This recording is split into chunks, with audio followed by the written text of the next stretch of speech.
Hey guys, it's 8 weeks before my frost-free date in Northwest Alabama, zone 7B or 8A.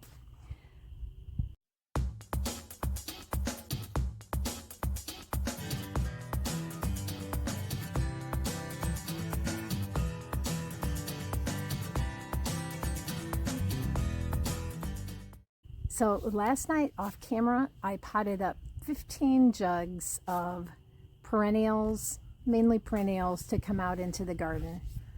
And I'm about to line them up. I'm going to kind of change where I'm putting them, I think, just so they're easier to get to in case I need to water them. Hopefully it won't be too windy along this garden bed board, but we'll see. But before I do that, I'm going to just check through my jugs that have been out here, some of these since January 4th, and we'll see how things are doing. I'll probably pull the ones that have any seedlings coming up. So the theme on today's winter jug sowing was dahlias. I have about 8 different kinds of dahlias going in the ground, and I actually don't take the tubers out at the end of the season. I leave them in the ground. I only plant them up against the foundation. And I started doing this up in Illinois, northern Illinois, right at the state line with Wisconsin, when our we had a egress window put in the basement, and the contractor wanted to do it in March, and I was like, isn't the ground going to be frozen? And he's like, no, your ground never freezes up against the foundation.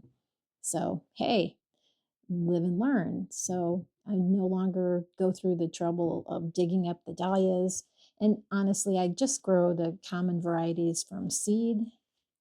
So I'm not spending huge amounts of money on the tubers. So your mileage may vary if you're somebody that really likes to have exotics, and you go to a lot of trouble to acquire your dahlias. So real quick, here's the dahlias that we're putting in.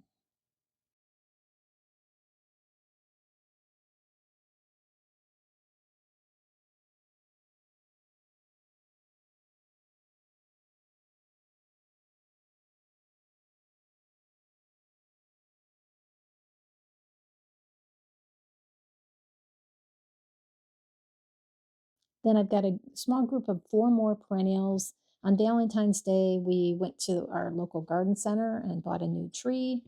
And while there, we noticed they started carrying botanical interest seeds. I think that's the one that Eric at Epic Gardening, that's his seed company. So we picked up 3 packets there, and then there's one other little bonus one.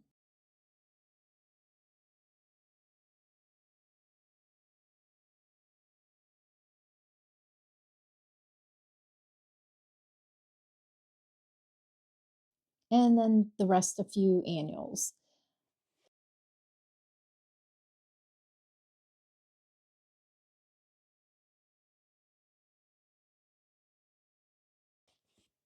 Now, the watercress, that is one that I'm going to do just a couple seeds probably. I'm going to see if I can grow this in my pond, my little water feature.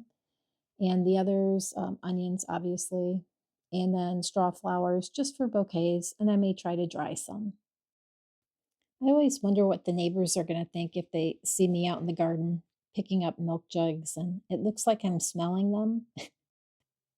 So, what have I done different this week? I think the biggest thing is that after opening up milk jugs to see how the seedlings were doing, I will no longer be using the duct tape. I'm going to switch totally to the twist ties. It's really loud and annoying if you're filming that to hear the tape ripping off. So I apologize for the next video that you guys are going to see. I just didn't realize it was so annoying, but the twist ties are fabulous. So we'll be switching them, the ones that I haven't yet switched. And the other thing I'm going to do is just keep a better tally of how many jugs I actually have out here. Right now, I am missing 1 jug. My Baptisia that I really have big plans for is nowhere to be found, which means I've either moved it somewhere or maybe the neighbor's dog carried it off. Don't know. Anyway, we'll probably find it, but I hope the seeds have sprouted, or maybe I hope they haven't. I don't know. We'll see. I just hope I get some baptisia. And the last thing I'm changing this time is not really to do with the process of winter sowing, but it's my little sprayer there. I'm testing out this half-gallon Flowtron sprayer on the right side of the screen by the black flower pot. It's not a mess though. Let's just leave it at that. And now I'm just going to check the water level in the jugs. We did have 3/4 of an inch of rain yesterday, but let's just make sure they're going to be okay.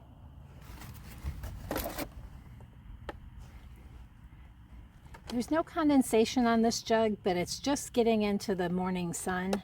And I can tell inside it's nice and dark, the soil. And it's also heavy. And I think most of these all have condensation.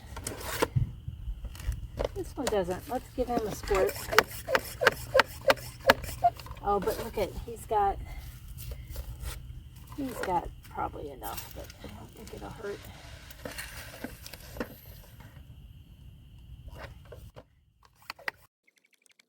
So that's basically it for 8 weeks from our frost-free date here in Northwest Alabama.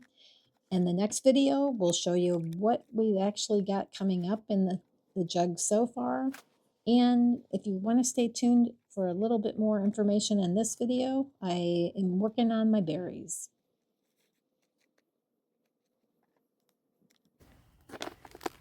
So these are my blueberries. The 2 big ones were here when we moved in, and they're suffering because right behind us is a big sweet gum tree that shades the plants, especially the shorter one. The one next to it is reaching for the sun, and in the heat of the summer, it's in full sun all day, but we're gonna give these guys some berry tone. And the directions say for established plants, 1 cup per diameter of drip. Okay, 1 cup per radius diameter.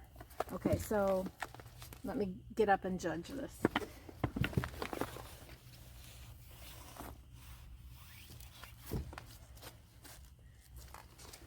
I think it's about a yard.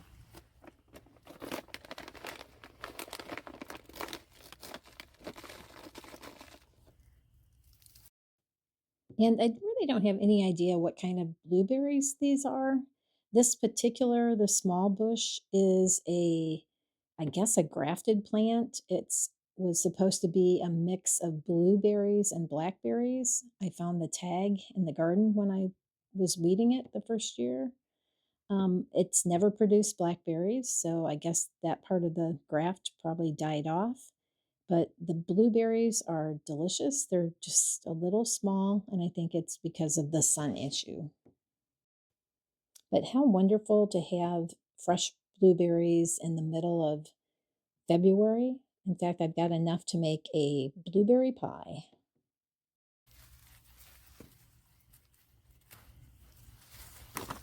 I'm just going to scratch it in.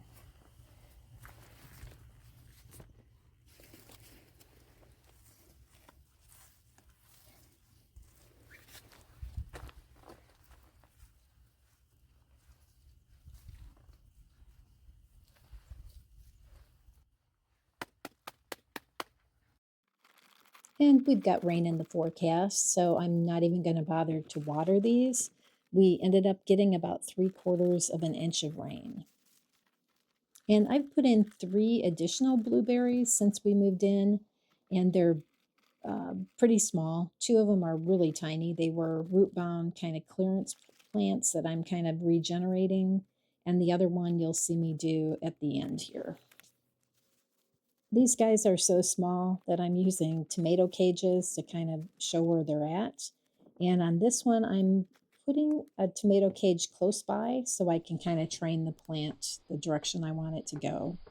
And then we're going to go down and work on strawberries and raspberries with what's left. The strawberries are, I believe, Seascapes and All Stars, and the raspberries are Latham's. And I've kind of combined my raspberry corral with my grape arbor. So there's grapes growing on both ends of this 16-foot structure. That's a 4-pound bag. I need about at least 6 or 8 more pounds for this area. Thanks so much for watching till the end. We'll see you next week.